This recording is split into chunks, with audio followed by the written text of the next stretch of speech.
Hey, ladies and gentlemen, how you guys doing tonight? Welcome to a brand new episode of the Unfiltered Truth. This is our weekly review. I'm your host, Phil Jones. Phil Robinson the third is here with me, showing us some good stuff. What is this, Phil? Well, what we have here is new decal options for the Unfiltered clothing line. These are some of the new designs that we're putting on shirts. We have it, as you see, with the standard logo. We have the microphone logo. And we have the catchy hook with the Twitter page so that everybody can see just where to come get some unfiltered truth. And that's not even it. That's because we've been hard at work in the lab over here. We got the Unfiltered Truth face mask. We got masks now? We got masks now. That's what we're doing. We got masks We're now. on that level now. That's what we're doing. Oh, snap. Okay. Name off, and now it's time to get to business with the Unfiltered Truth. Get to spit.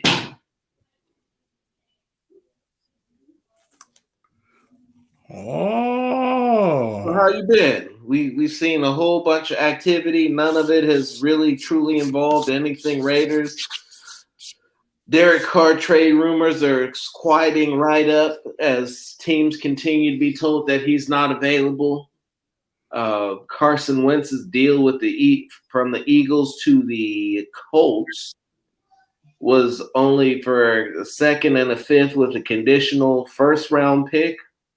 And so it does not appear that teams are ready to throw out major cash and major draft pick options for the remaining quarterbacks who are available.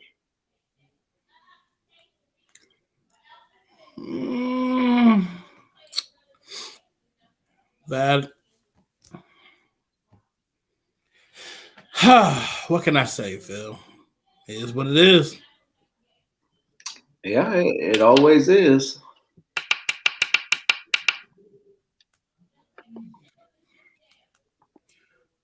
Okay, so I had to handle something. Sorry about that. Look, so all the good stuff going on. Happy Friday to you guys. And I have a lot of stuff to dive into. All right. So for some of you guys that have been following the Unfiltered Truth, I've been covering a new league. It's called they're on the Creative Young Minds Basketball. So this going on, Phil, I'm going to tell you this. With this league going on, these guys should be playing they should be in the NBA right now. Really? So the way the league is set up, they're playing like Euro style league in the US. They're down in Texas. They weren't able to play this past weekend due to the inclement weather, the cold weather, everything shutting down. So hopefully they'll be back and ready to go this weekend. But I'm going to tell you this, Phil. It's some of these guys that should be in the G League. They should be in some of the Euro leagues right now. Some of them have came from those leagues and just need to rebound and get themselves together. But if I'm being serious right now, with the creative young minds and the basketball league that they're in, these young men, besides being on the court dominating, they're dominating and helping the folks down in Texas with getting groceries and just getting supplies out to them. And I mean, like, I'm amazed by it. That was truly it's truly Texas strong going on down there. These guys are going out there, going above and beyond off the court, helping their communities. Somebody's got to, because they sure can't count on their senator to do that. Well, clearly not. But like I said, the guys over in Louisville, and that's where they play. They play over in Louisville, Texas. These guys are going above and beyond on the court and off the court. I know a lot of my fans are like, okay, we're gonna get into some Raider stuff. We're gonna get into some Raider stuff, but I gotta give these guys the recognition. These guys, this is the unfiltered truth, babies.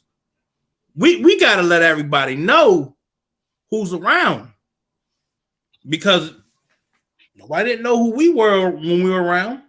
So I want to let everybody know who they are. And if you're in the Texas area, Raider fans, you guys like some basketball, I'm gonna tell you guys this. I need you guys try to go out there, show some support, go and catch some of the games, and I put up the link for you guys. creatingyoungminds.uscreen.io. If you want to catch any of the games, you can sign up, register, and I'm telling you this: you're getting your money's worth for every game you watch. Now, the last game that was played, I'm going to tell you this, you guys. This was great to hear. So, one of the guys that's there, his name is Rashad Phillips. He's a scout and he's an analyst for the NBA. And he's literally now saying these guys can play in the NBA G League. These guys can step up and probably be on really get up on a full NBA roster. They can play toe-to-toe with these guys in the league now. And I'm telling you this, Phil. You look at teams like the Wizards. The Wizards need help. Yeah. Russell's not getting it done for him. I'm telling you this. Some of these guys can come on that roster right now and start playing and probably end up helping big time. You look at some of the guys that are playing for I know some of the Warriors got some guys that are out. They need help on their bench at times. These boys, these young men, they play their butts off. Solid. Inside the paint, the physical. See, that's the one thing I say. Their defense is strong. Mm-hmm. And I'm telling you this. When we watch regular basketball nowadays, nobody want to play defense. No, they don't. I mean, they right up in your face, in your grill. That's the kind of defense I like, actually. So to recap some of the games that went on, undiscovered team, they beat the underdogs 86-59. You had CYM and the Pros go at it, and that was a close game. Pros lost by 10. It was 67-57. Louisville Black played the Prospects, and that was one of the closest games. By far, when I went back and watched it again, I was like, okay, I need to see them go up against a college basketball team too. Some of the top schools, I think they can hang. If I see some of these G League teams, they can definitely go toe-to-toe with them. End up being a close one, 56-55. But the names you constantly keep hearing, Chase Winchester, Lewis Patterson, Jared Henderson, Shemaine Thomas, these guys are physical players that when you grew up like watching basketball in like, the early 2000s and whatnot, that's what reminds me of the style of play. And I'll tell you this, Phil. I bet you that shirt you wearing right now and that mask that you're supposed to be sending me, you're going to end up seeing them on the NBA roster very soon. Very soon. To be honest, majority of them. I mean, they've had a couple of guys. CJ Carter, actually, he played for the New York Knicks. And he's been on there. He's on one of the rosters for the Pros. You got guys that played in like the Morocco Super League, Donta Smith. And Phil, I need to see this league grow. I want this league to literally branch out and be able to not just be down in Texas. I want to see them spreading out west, spreading out to the East Coast. And I bet you when you got the NBA league, probably they're doing their little rest. You have a full season of that going on. Remember how Ice Cube's league, that was it, Big Three? Big Three, yeah. Okay, so you know how the Big Three had started. No one really knew about it. You look at this league, it's going to end up dominating just like that. I guarantee you. But then is it taken away from the WNBA though, Phil? No, absolutely not. I don't see that happening. Because remind you, when the WNBA is playing, they're still kind of playing intertwined with the NBA season. Yeah. But like I said, this league is starting to grow down in Louisville, Texas. Hopefully, we can watch some games this week coming up. And like I said, at the bottom of the screen, if you want to catch any of the games, creatingyoungminds.uscreen.io. And if you have a problem trying to get on, just go to www.creatingyoungminds.org.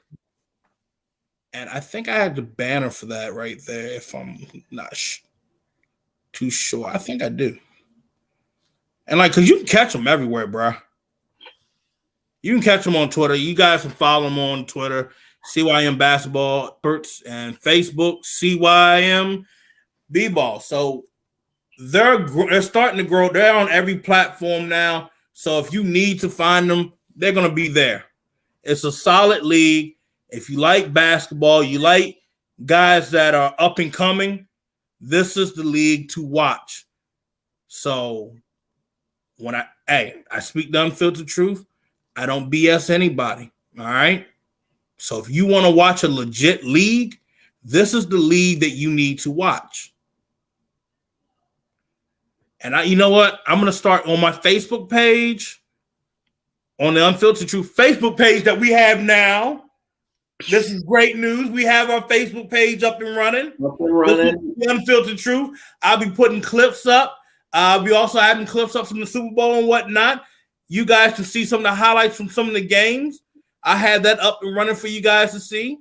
And we'll start having up on. I actually put up one of the clips on my Twitter page. Let me see if I can. Right, because that was a good putback.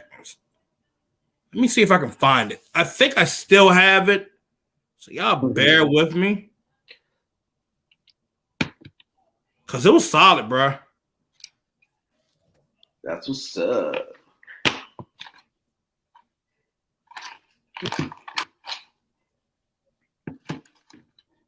I'm just saying, bro. Look, y'all just need to know. When I find a league and I find something going on, I want to be a part of it, and I love it. You know what? I think here we go. Found it. Let me see if I can share this with y'all. I'm sorry. If I can share this with you guys, I hope you guys enjoy. It's from one of the games last week. Well, not last week, but the week before.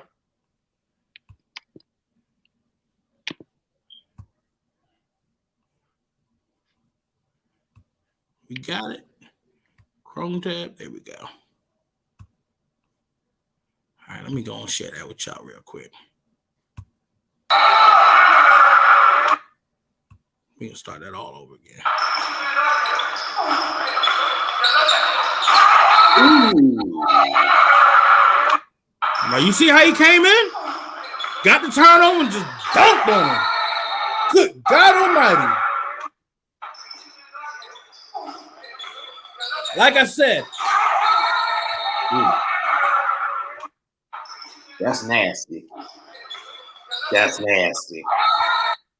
About that, look, like I said, with that league, they're not just playing with guys that are 18 and 19. It's guys that are 16, 17, 18, going the way up to the 30s playing in that league. So you're not just going to play like someone that's on the same size as you. You playing against somebody that is twice as big as you, older than you, have a little bit more skills than you. And to be honest, it goes back to what I know a lot of people have the ups and downs with LeVar Ball and whatnot, but when you look at LeVar Ball, why do you think he sent his boys over to do like EuroLeague? Learn them fundamentals, something that they don't teach in basketball out here anymore. So we, with the creative young minds, they felt, what? We need to re-implicate that back into our sports, the fundamentals. Right there, that was a solid look. That was a solid steal, and then went for the dunk. Good God Almighty! I haven't seen that in a while, man. I mean, we see it, but now we seen it more. So I tell you this, Phil, you see where you can find them. Ladies and gentlemen, you guys see where you can find them at. Give them a follow. If you want more information, like I said, you can DM me. You can go on their page. It'll take you to the website, and you can go and watch more of what they're doing on the court and off the court. So, Phil, that being said, we're on to the next topic. And what should that be? Oh, yeah, that's right. We're going to dive into Raiders and Raider talk right now, okay? So I know y'all been waiting for it. We're going to jump into it. We're going to talk about these Las Vegas Raiders. And clearly a lot of people are in a situation where they're like, we need to cut him. We got to get rid of him. We got to get rid of that guy. Okay, yeah, that's going to happen. Yeah, the salary cap went up for the Raiders. Everybody in the NFL were at the floor at 180 million. I think the ceiling would go up, but if the ceiling went up, they said that you'll be taken from future cap. So if it went up, most likely a lot of teams are going to look to say, how about we look at the 2023 cap and take away from that and bring that over to 2021 to just kind of get us where, okay, we're back at like 190 million, which could actually work out and just be a little easier for everybody to work with. Now, the Raiders right now, they will be looking to release Tyrell Williams. The Raiders will be most likely getting rid of Marcus Joyner. There's been back and forth talks about Trent Brown that has been rumored, but as of right now, he is still on that roster. I think the Raiders are going to try to end up keeping Trent at right tackle. Now, the next thing is this. There are some guys with that salary cap, and Phil, I'm looking at it. I think there's a few guys you can get rid of. There's quite a few guys you can get rid of.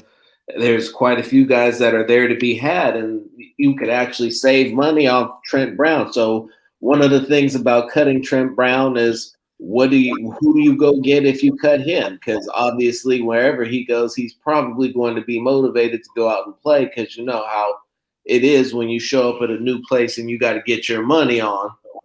But Rick Wagner was cut, and he only allowed how many sacks last season? Rick Wagner, he only allowed 1 sack this past season for Green Bay Packers. He was just recently cut by the Packers, and I'm gonna be real. That he's 30. He'll be 31 going into the season. But to be honest, I feel like he would be a solid pickup for the Raiders if the Raiders do move on from Trent Brown. You could probably He only made $5.5 million last year, so the most you're probably looking at paying is probably and I'm looking and calculating it right now. You're probably paying him about like $8.5 million, maybe $9 million. Maybe. And so you save right there, you save money. So that's right there. That's about what?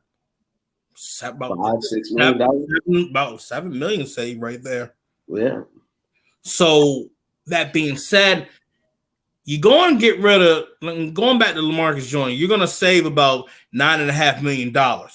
I mean, he's gonna count as what $2.5 million or $2.7 million in dead cap.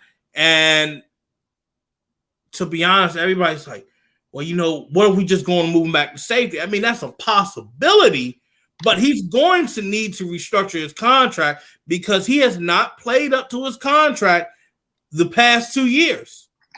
I'm sorry. I mean, you look at what LaMarcus Joyner has done, and he has not played up to the part that the Raiders were looking to have him do. Now, granted, that was more towards Paul Gunther wanting him to be in the slot, and he is not a slot corner. Now, what the Raiders are going to have to do is this, because there's a lot of things that are going to have to add. I'm not going to say a lot of things they're going to need to add, but they're going to have to really look at who is going to fit these roles, like, personnel wise, and update. Raiders did re-sign David Irving, and don't be surprised, they are going to look to bring back Tack McKinley. So he will be someone that they're going to be looking to re-sign. To be honest, if I'm looking at the Raiders right now, they got to see what they have in a Mick Robertson again. Now, Mick Robertson, everybody's like, he's small. I said my things of Mick Robertson might get cooked, but when you look at it, a Mick, he does have the speed if you put him in the right. He can get his speed right and you set him in the right position. Now, they don't feel comfortable with him on the outside. Granted, I agree. You have a lot of big receivers nowadays in the NFL that would just run him over.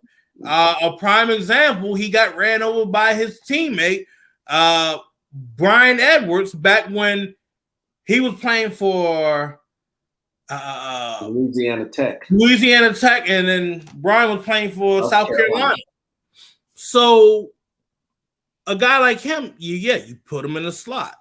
Now, would you go on and utilize him as your primary nickel? I don't think so. Would I bring him in as like my dime corner? Possibly, yeah. So he has a spot on this roster, but I think he's going to have to really get it together to where he needs to compete with Keyshawn Nixon, because it seems like they're going to bring back Keyshawn Nixon, and he needs to get it together as well. Now, when you look at Arnett on the outside, Phil, what do you think? Do you think he's good enough to still be your number 2 on the outside, or should he go on and be, I don't know, inside and you go on and get a free agent corner?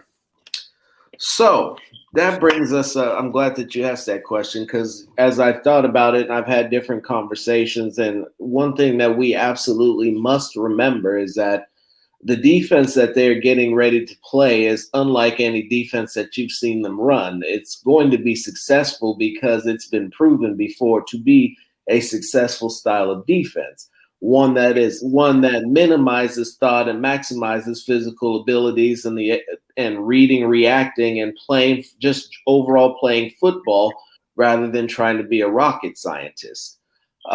Gus Bradley and his staff with Ron Wireless have a history of revamping defensive backs, developing defensive backs, taking guys that were cast-offs in other places and turning them into Pro Bowl elite number 1 corners. I think personally that if they worked with these guys, that they could in fact both be a number one and number two between Mullen and Arnett, and that they could be everything that we need them to be and more. Because most of the time they're going to be either in cover 3 or man, with an occasional sprinkling of cover 4. Bradley's not much of a cover 2 defense runner, which they have been horrendous at, quite frankly. And cover 4 makes me cringe too, but they're going to come up with something that works. They're going to come up with something that works with a little better responsibilities. So the short answer to your question would be yes, I do very much believe that he could still be the number 2 corner on this team. I would like to see what he can do once he develops some NFL type strength and buckles down and gets disciplined in his approach to his craft so that he can continue to elevate his game. No, I agree with that one. Now, here's the other thing that I'm looking at. You got Johnson. People are talking about Richard Sherman. And then they're also looking at Marcus Williams in that secondary. Now,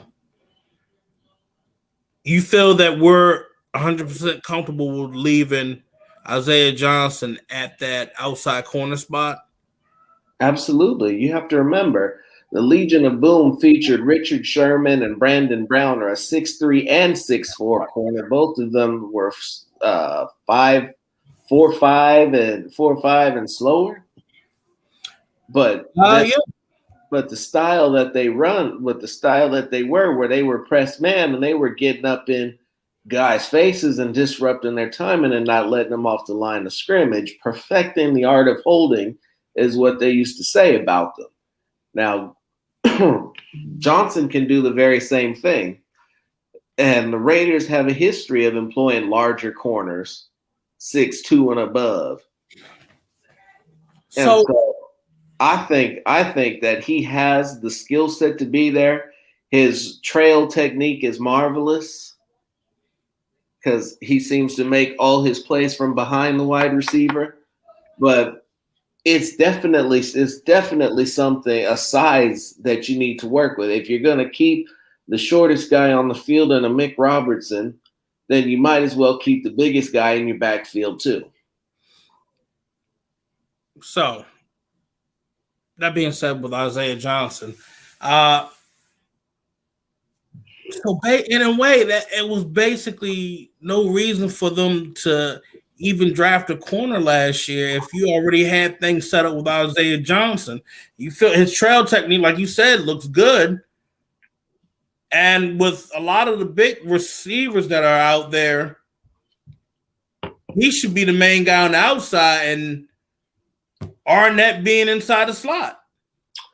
That could definitely work, but the difference being is that the previous defensive coordinator and attention to defense had lacked the ability to develop players to the levels that they needed to be.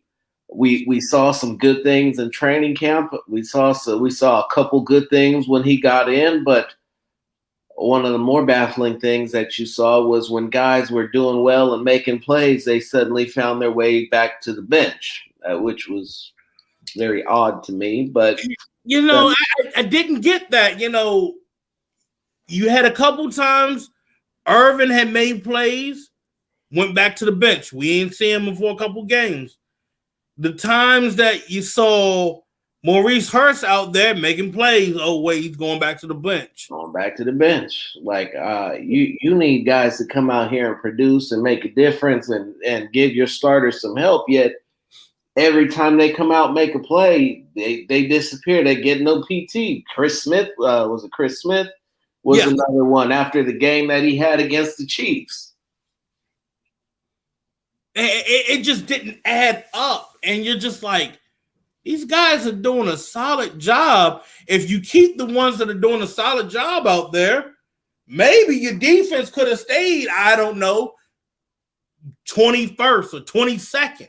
Readjust your rotation. Take a look at who's playing well next to whom, because I can't be the only person that sees that these two guys over here ain't getting it done. And that when you bring in one guy, he does good. When you pair him next to that guy, all of a sudden we look like we have some type of competent defensive line. Now, luckily, Bradley and Marinelli, they're definitely going to look like they're going to be able to mesh, because everybody got the mindset when you brought in Marinelli. Marinelli was that guy that was kind of like, I'm going to try to oversee some things, and if it gets out of hand, I'm stepping in. That's not going to be the case because Bradley running the defense. Gus Bradley working with him, two smart minds, combine those together, that's going to be great. And then the guys that he brought on for the secondary, for the linebackers, I mean, that is what the Raiders need. Now, like I said, if you're looking at the D-line, it's going to be Farrell, a free agent, Maurice Hurst, Crosby, and that free agent, or it could be a draft pick, probably Barrymore, Twyman from Pitt. It could be one of those two, or that free agent could be Dalvin Tomlinson. You look at your linebackers. You like what you have in Kwiatkowski and Corey Littleton. Now, damn, I say his name. Because they drafted Micah Parsons type if he's still there at 17. That's another thing you could do. Because that is an alpha that this team would be desperately lacking. So I seen Michael Parson back when I was covering Maryland this year and then the following year. And I'm going to tell you this. He's angry. That's an angry boy. I like angry people on the football field. Like, I think he might punch. He would punch his own teammate if they ain't getting the stuff together. I believe it. You're looking at a guy like Michael Parsons coming off the edge. I'm just going to get up, walk away, and just say, like, he killed that boy. He killed him dead. So young, so angry. Damn right music. And then, if that doesn't happen, you still got Raekwon McMillan. You got to see what you're going to get out of Raekwon McMillan, because when they brought him in the last two games, run support looked good. Suddenly it was no longer an issue. And that virtually changed almost overnight with those 3 games in 9 days, 10 days? Yeah. You looked at it, it was like the entire season you traded to get Raekwon McMillan, and you're wondering what the hell's going on.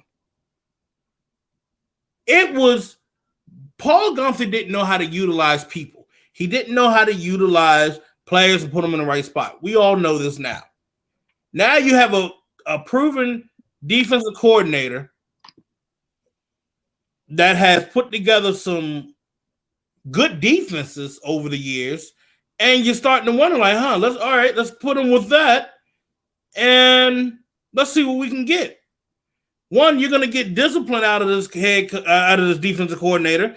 Two, he's going to make sure these guys look like a dead last defense. I'm going to make you sexy enough so you can be at least within the teens. And then when we get a little bit better, we can get to being probably about top 10. Ooh. I'm going to make y'all look pretty.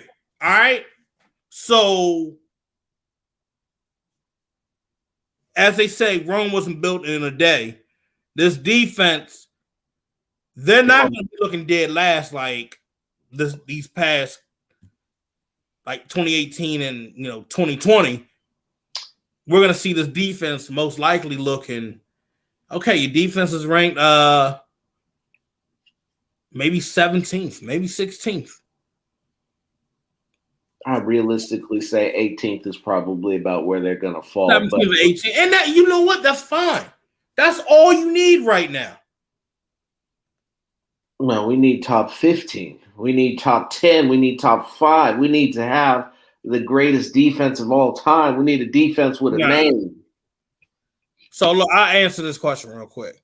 So why was Bradley struggling with the Chargers, though? They had talent on the roster. They had talent on the roster, but their talent couldn't stay healthy. That was the main problem. Never played. Guys were like in and out, dropping left and right. Wasn't due to COVID. It was just due to guys could not stay healthy.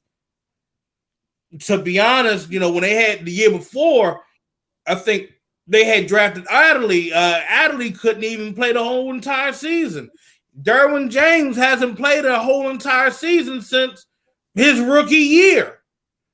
You look at those things. You look at Melvin Ingram not being able to be healthy. Joey Bosa wasn't healthy the entire season. You name all those top guys, they were not that healthy. But you look at what the defense was ranked, that defense was still ranked in the top, the top 20. So when you see that, you're like, damn. So you mean the number 2s, the number 3s, your practice squad guys, they were able to step up to where they could be a decent defense? Yep. But we want to fault him for it. Oh, he didn't have it together. Look at what Robert Saleh did in San Francisco this year. Yeah, his entire defensive line out, still was ranked 5th overall in defense. He ain't had no Nick Bosa, bro. No Bosa, no Thomas, no Armstead. No, Armstead had left. Which one is it? No, it was Armstead. Coleman Thomas. No, I was trying. Then D Ford, no D Ford either. Sherman was out. Yeah, they weren't healthy. What type of alpha dog would you fellas like to see the Raiders add to the squad? To be honest, I think we already have it on this roster. I think we have it with Kwiatkowski. The problem is when you don't have the right direction of where your coordinator's going, you can't really be that guy because you're trying to make sure guy over here, guy over there, and that guy over there is in the right position. So you can't really be Bam Bam. And you look at Jonathan Abram. Jonathan Abram was trying to be Bam Bam all the time. And we needed him to play smart and play it safe. You'll get your time to shine. And I think what's going to end up happening this year, I think they've already talked to him on that. I think, look, we like the energy you carry. But we'll have packages set up for you to lay the wood when you're ready to. But we need to make sure you get your coverage skills right. That is the key with a handful of them. Y'all coverage look like look like skid mark. Discipline. But a lot of that boils down to discipline, attention to detail. Look at making the proper reads when you're out there so that you don't end up leaving an area of the field wide open when you shouldn't be doing that. When your responsibilities are to play deep quarters, you shouldn't be trying to make a tackle at the line of scrimmage. That's not your job. You have to play within the structure of the defense and not try to be a hero on every play. What I really believe, and while you look at the characteristics that Abram has, and that would be conducive to alpha, you need an alpha that does it on the field every play in practice, every play in the game. Somebody who continuously exemplifies excellence, so that these guys can learn to fall in line and play behind that guy. And Abram has got some learning to do and got a while before he's going to get to being that guy. He's got to get it, like you said, he's got to get his coverage skills down. He's got to learn to love him a little less and to listen a little more. And so when you look at all of that, you need a guy who's proven to be that guy. to come in and be the alpha. The guy that once he steps in, everybody looks at, oh, yo, he's talking right now. Shut up. I'll tell you another thing right here. What caught my eye. So I was really curious about some of the free agents that we had brought in, like Malik Collins and looking at Corey Littleton. I think some of these guys came in. These guys were still out of shape. I think a handful of these guys were out of shape when they started with training camp, and then they still weren't to their full potential when the regular season started.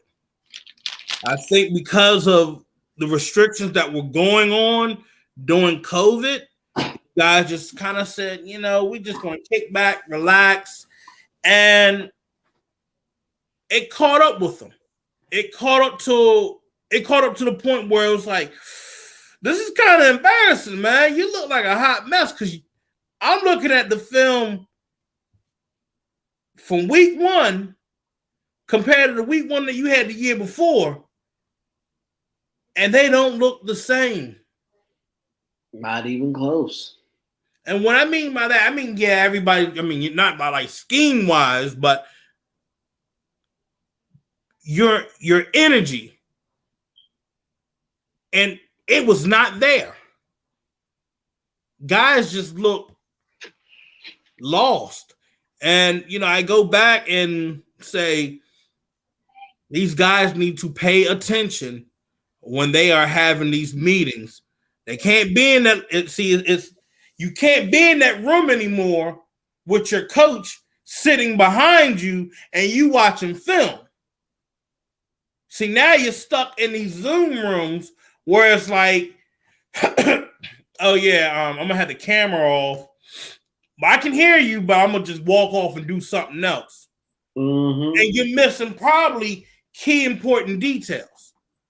And I think that was truly going on with this Raiders defense.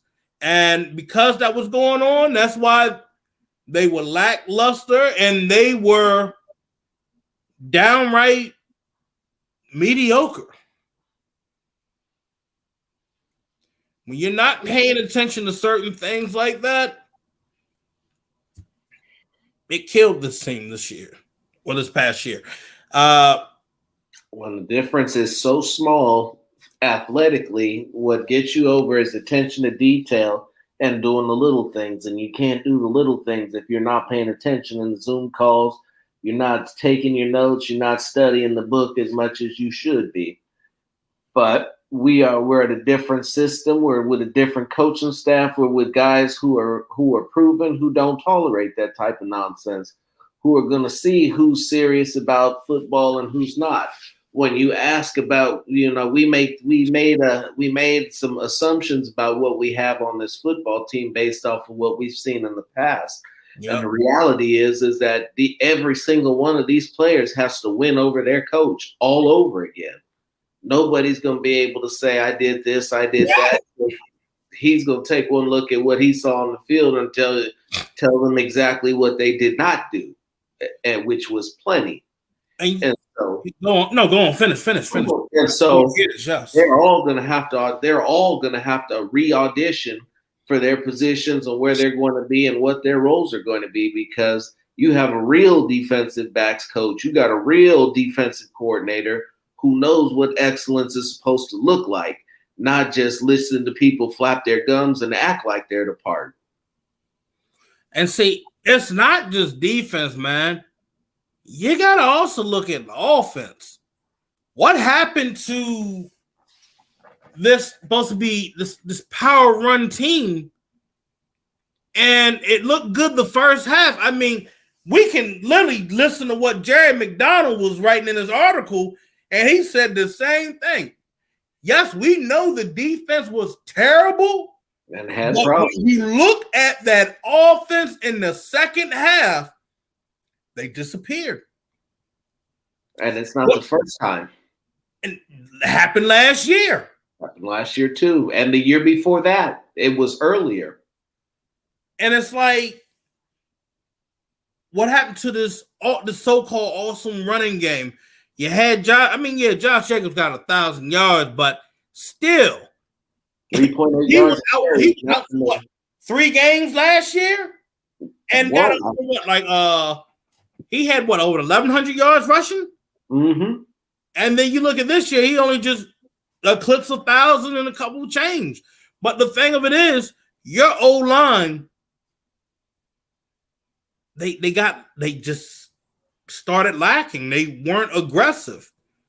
You look from the side of Colton Miller to, I know, Richie Incognito was gone for the entire year, basically. But whoever was filling that spot, whether it was Simpson or Good, Rodney, I hate to say that.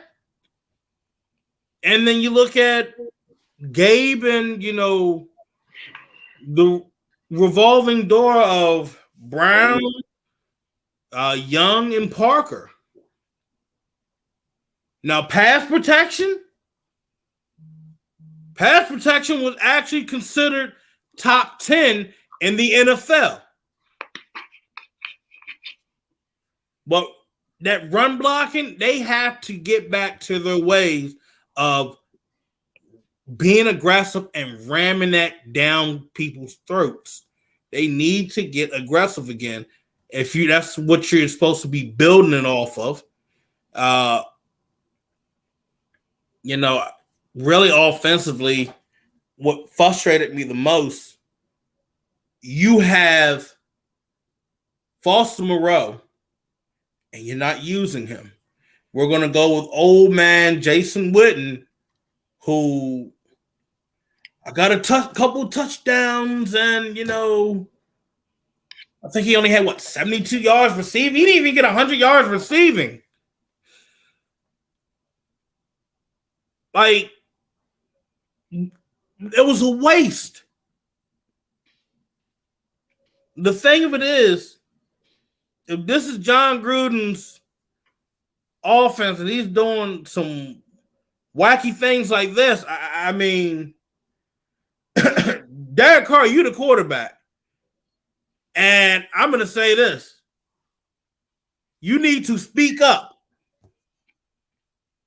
You need to speak up. And be heard. If Rich Gannon spoke up and combated with John Gruden, Brad Johnson did the same thing. Why can't you? We had folks talking about he's top 10 or top 15 and all. Sometimes you need to nut up and shut up and go up to John Gruden and say, listen here, I want to win. This ain't working. I want to go back out there. 4th and inches?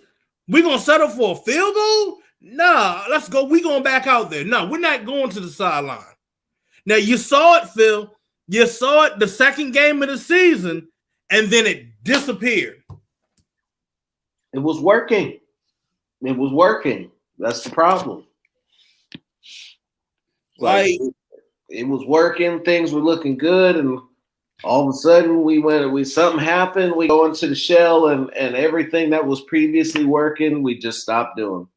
Like the aggression level. It was like the aggression level. First, week 1, week 2. Kind of linger around week 3, then came back up against Kansas City. And we got to that bye week, and then the aggression level gone. It's hanging. It's still here. We're coming into those 7 games. Gone.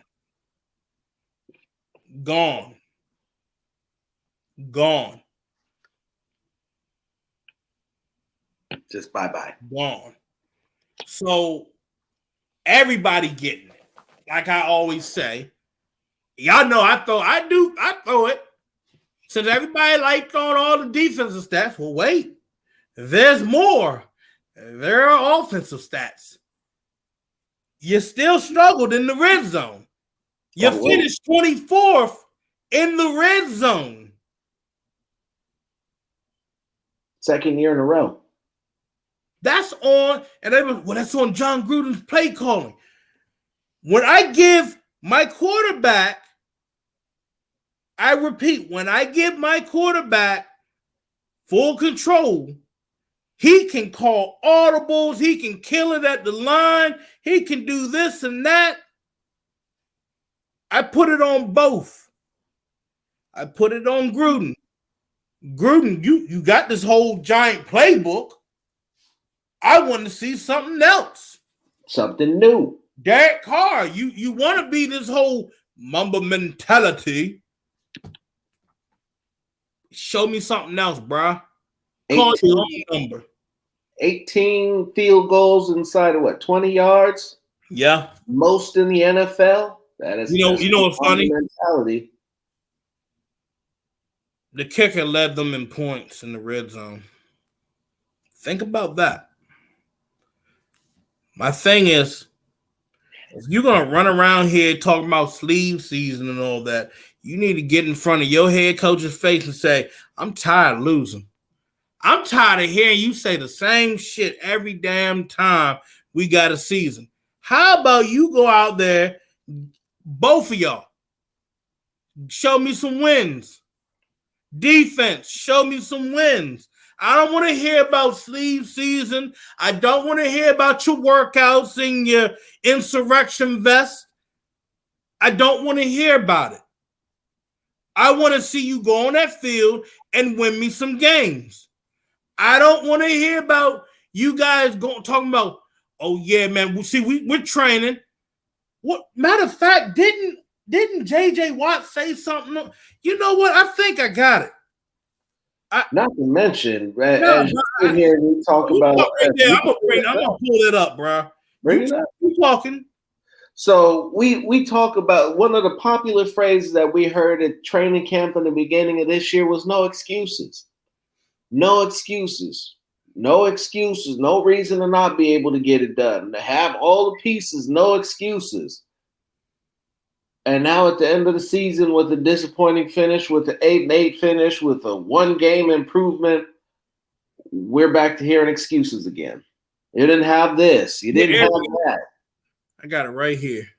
A lot of people that if you can't come in and put work in the building, go out to the practice field and work hard, do your lifts and do what you're supposed to do, you should not be here. This is a job. We're getting paid a whole lot of money. There are a lot of people that watch us and invest their time and their money into buying our jerseys and buying a whole bunch of, and they care about it.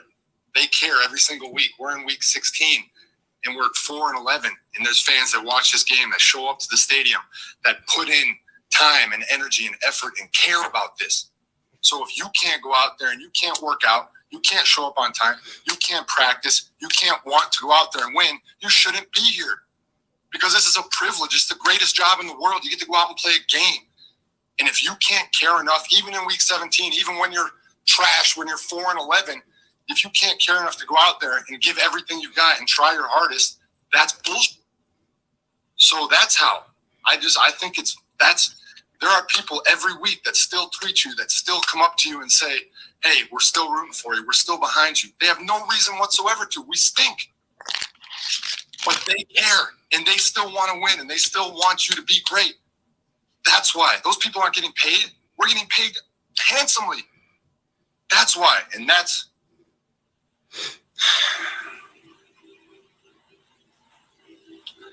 who I feel the most bad for is our fans.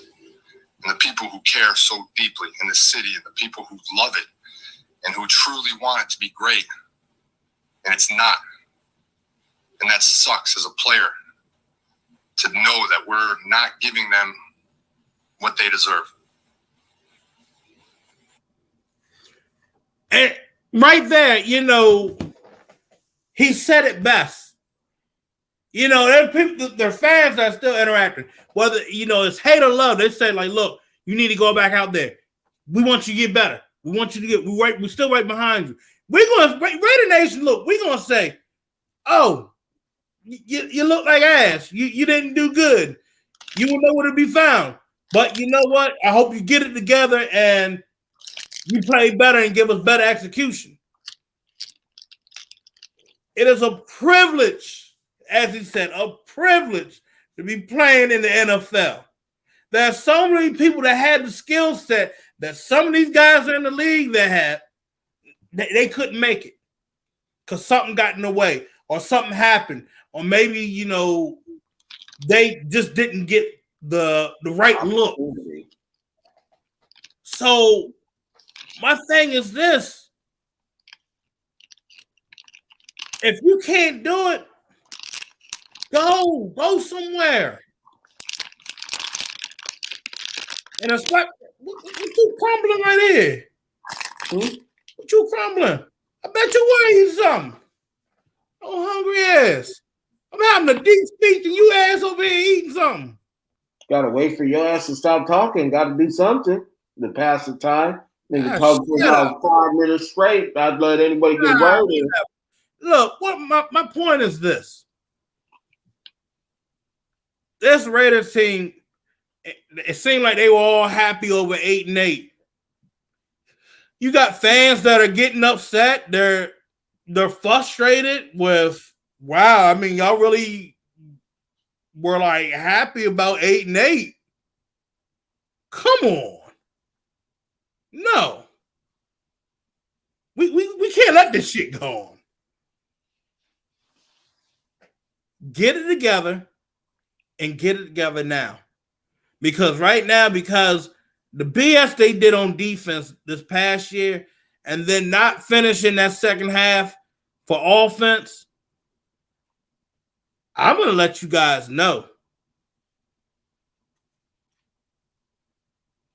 I think Mark Davis is going to get to that level of his dad, and Gruden is going to be on that hot seat. If they are in the same predicament as last season and the season before, you're 6-3. All you got to do is win about 3 or 4 games. 5. 5 games now. If you can't do that, because they expanded the season as well, so 11-5 would have got you there. You can't be 12-5 no more. You might be 13-4. Yeah. Like, I mean, the season is changing. There's things that are being set up where, you know, there's some extra games here where you can try to be able to win, but, you know, you guys gotta do the work, you know. You can't give up in the final few seconds of the game. You can't settle for a field goal. You can't get beat up by a team that has only won 2 games in the season. Or hasn't won any games in the season. Right? Our point is this. We continue to settle with this. I'm telling you this. Mark Davis is going to jump in. And when he jumps in, he's going to be like, I've had enough. Because that's what happened. He had enough of Paul Gunther. Had enough of that. And he's had enough of this right now. Rumor has it that he's getting close to having had enough with his general manager as well. So, that being said, y'all better get this change together or, you know. Heads will roll. Yeah. They will roll. So, what was I about to say? The Raiders, I mean, they're going to need what? These are the key things the Raiders are going to need. Allergies bothering me. Good gosh. They're going to need a backup running back. I don't know if they're going to bring back I say his name. Devontae Booker. I don't know if they're going to bring back Booker. They might draft a running back. Raiders are going to need to bring in another tight end. look to bring in. You really think so about the tight end? What I mean by like tight end, like a third string tight end, you know, just they're gonna run, you know, Gruden loves a 3 tight end set. So they're gonna need to get ready to have another right tackle. Like I said, you go in and get Rick Wagner from the Packers who just got released. Got Alejandro Villanueva. Well, you know, he plays left tackle. Excuse me. Yeah. They got. I'm looking at the list right now. Got Matt Filer. Yeah, the right tackle market is not looking too hot. That's why I said go with Wagner. That would be a decent one for replacement. And that's what I'm saying. They might not let go of Trent Brown right there. In a way, you look at the right tackle market, even in the draft, it's not good. So when some of you folks are, and that's another thing, some of y'all gotta stop. Some of y'all going into just harassing Trent Brown and all that. Come on, y'all. Damn. Does not help him want to be a Raider more when the fans are constantly screaming at him. I mean, seriously. Like it's gotten to a point where y'all are just like doing some unnecessary shit. So he might still end up being your right tackle again for this year.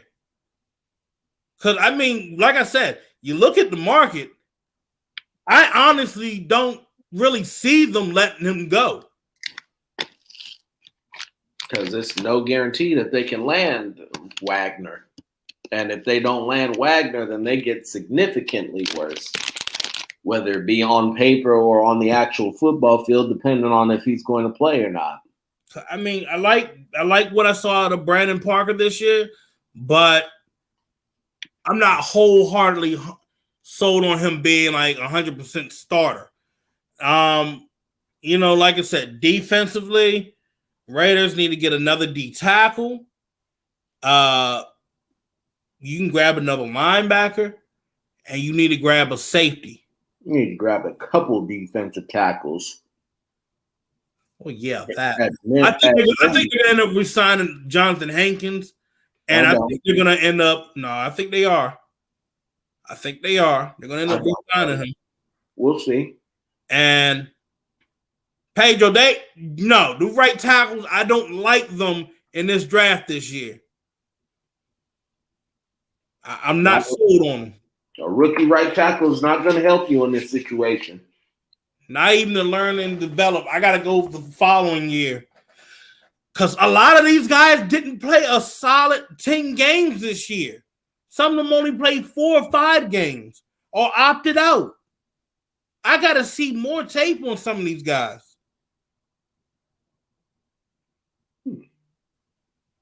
Shit. I mean, hold up. Aubrey Jones is a free agent. He made his own bed with that shit, though. Raider Nation can tell when somebody isn't giving their all.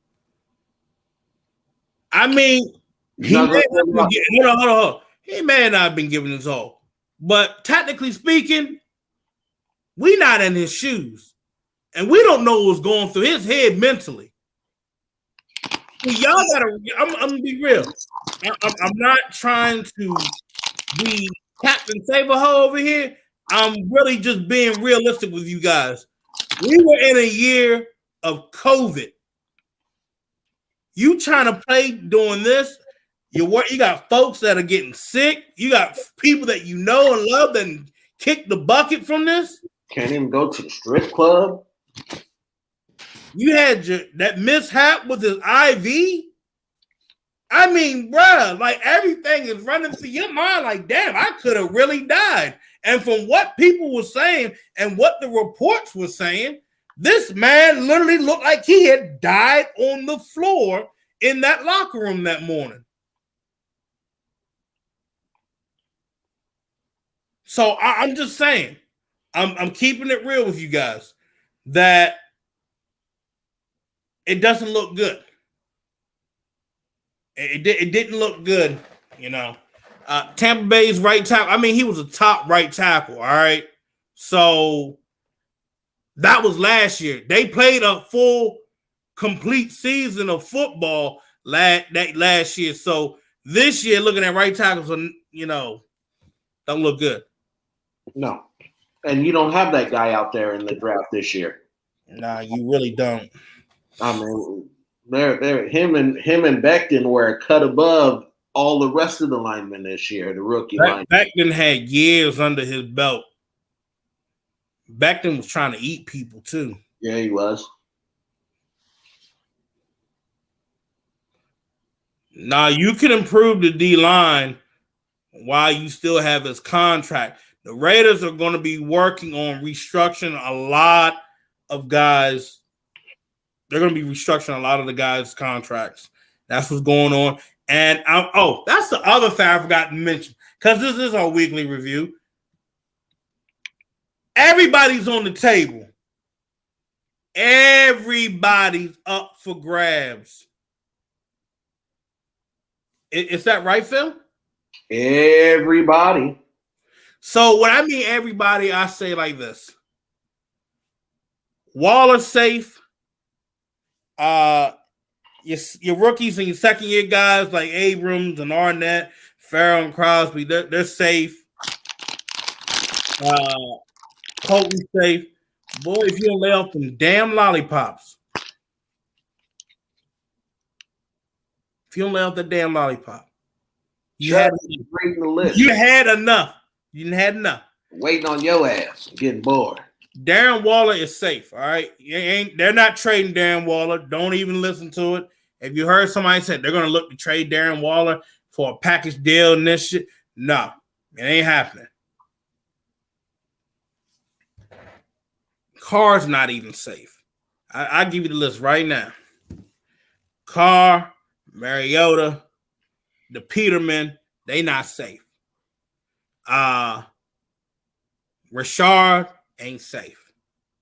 Your wide receivers, because you got what? You got Bryant, you got Edwards, you got Renfro and Ruggs. They're safe. They're safe. They're safe. Like I told you, Tyrell Williams is going to be ended up getting cut. Waller safe. Foster Moreau is safe. I mean, Aguilar's a free agent. So Colton Miller's safe. Brandon Parker might not be safe. I think he will be. They'll keep him. The argument could be made that with another year of development with Cable, that was in the grand scheme of things, he was no longer a problem. Rodney's safe, okay. Now, Incognito, Gabe, Trent Brown, they are not safe. They could be restructured or they could be traded or probably released. I'd say, really, yeah, other than that, and defensively, Arden Key ain't safe. What else am I missing? Nixon ain't safe. Like I said, with Joyner, he could be cut or he could be traded or restructured. So he's not safe. He's been cut. They've already said they were cutting him. Yeah. Who else is not safe? Something dark side, something complete. Hurst is safe. Mo Hurst is safe. Max Crosby is safe. Cleveland Farrell is safe. So like any of the other guys, like Chris Smith, Nassib, he's not safe. Chris Smith might not be safe.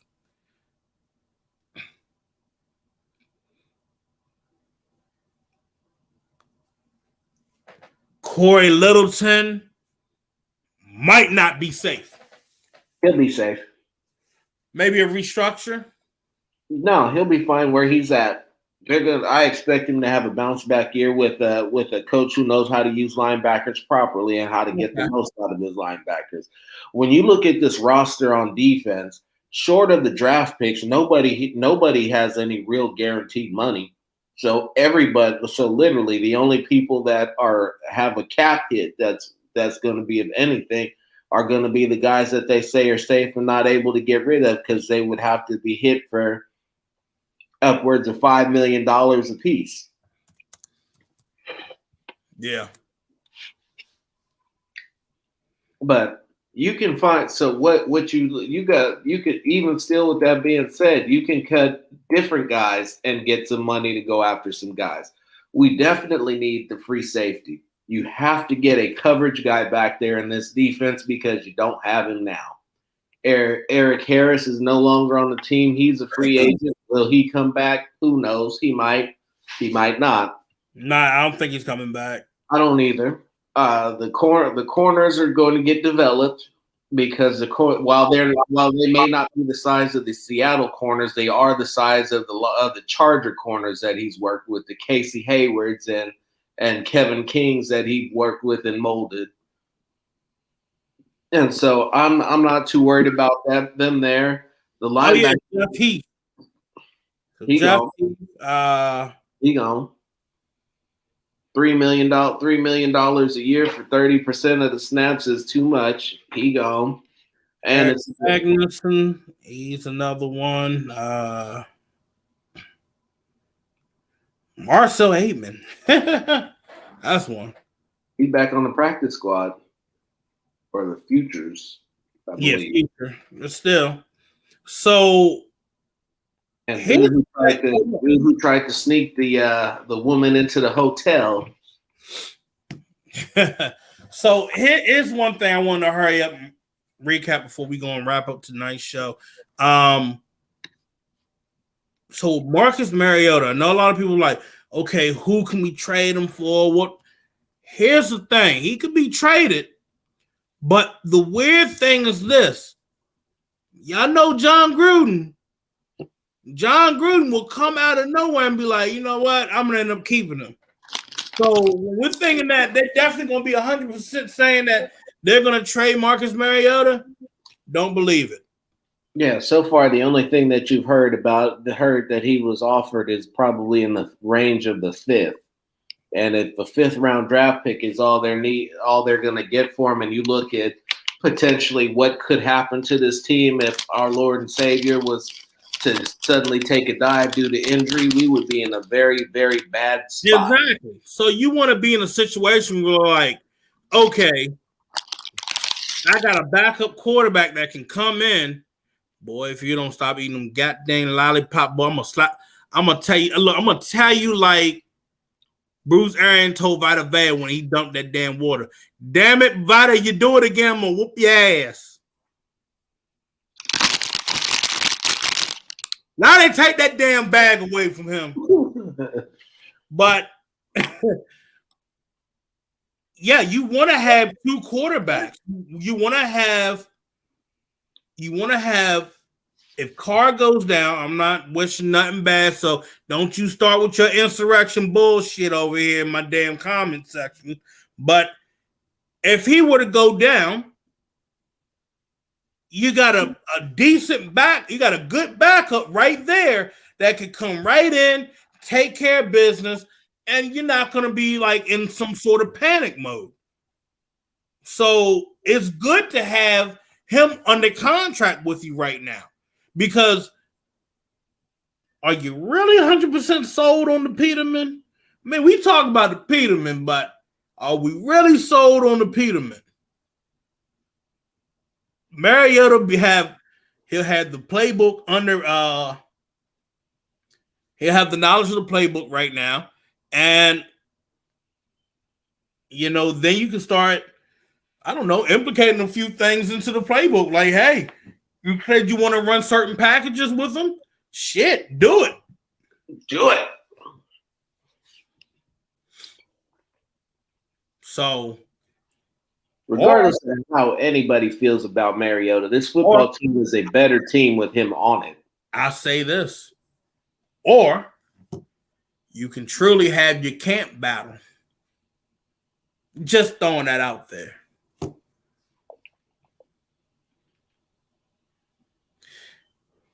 Five, 4, 3, 2, 1. Here come the "you don't know what you're talking about" fan group. So we always said that, you know, Derek Carr's never been really pushed. Maybe this might be the all season that he has somebody to push him, to really push him, because I'm looking at Mariota. Mariota got that one game in, and it's been talked about a lot. And hey, you never know, Phil. Shit happens every day.